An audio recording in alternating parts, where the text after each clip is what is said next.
व्यासपीठावर विराजमान आदरणीय अध्यक्ष, वंदनीय गुरुजन वर्ग आणि येथे जमलेल्या माझ्या रसिक श्रोत्यांनो, तुम्हा सर्वांना माझा मनपूर्वक नमस्कार. मी गुंजन प्रकाश चव्हाण, इयत्ता 8वी अ. ज्यांनी बदलले भाग्य मातीचे, स्वप्न साकारले हरित क्रांतीचे. ज्यांनी बदलले भाग्य मातीचे, स्वप्न साकारले हरित क्रांतीचे. शेतकऱ्यांच्या अश्रूंना ज्यांनी दिला धीर, शेतकऱ्यांच्या अश्रूंना ज्यांनी दिला धीर, अशा वसंतरावांना वंदन करते हे जग सारे. अशा वसंतरावांना वंदन करते हे जग सारे. मित्रांनो, आज 1 जुलै महाराष्ट्राच्या राजकीय आणि सामाजिक पटलावर सुवर्णाक्षरांनी कोरावा असा हा मंगलमय दिवस. आज आधुनिक महाराष्ट्राचे शिल्पकार, हरित क्रांतीचे प्रणेते महानायक वसंतराव नाईक यांची जयंती. हा पावन दिवस आपण संपूर्ण महाराष्ट्रात कृषी दिन म्हणून साजरा करतो. श्रोत्यांनो, एका सामान्य शेतकरी कुटुंबात जन्मलेले वसंतराव नाईक हे केवळ महाराष्ट्राचे मुख्यमंत्री नव्हते, तर ते या मातीशी नाळ जोडलेले एक द्रष्टे लोकनेते होते.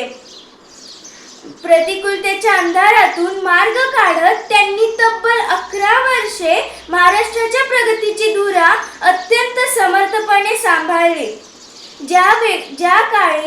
ज्या काळी अवघा महाराष्ट्र अन्नधान्याच्या टंचाईशी आणि दुष्काळाच्या संकटांशी झुंजत होता, त्यावेळी वसंतरावांनी आपल्या दूरदृष्टीच्या बळावर शेतीमध्ये आधुनिकतेचा वसंत फुलवला.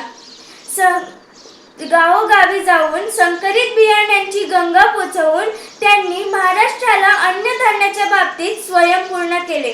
म्हणून इतिहासाने त्यांना महानायक हरित क्रांतीचे जनक हा बहुमान दिला.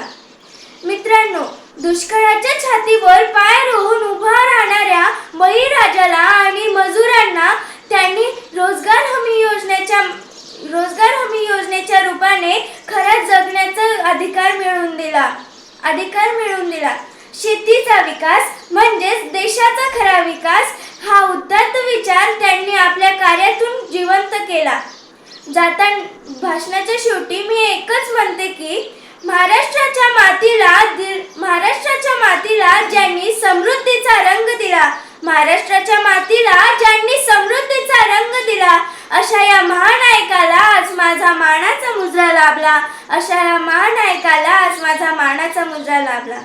अशा या भूमिपुत्राला गरिबांच्या आणि आधुनिक महाराष्ट्राच्या शिल्पकाराला कृषी दिनाच्या निमित्ताने माझे कोटी कोटी प्रणाम. जय हिंद, जय महाराष्ट्र. धन्यवाद.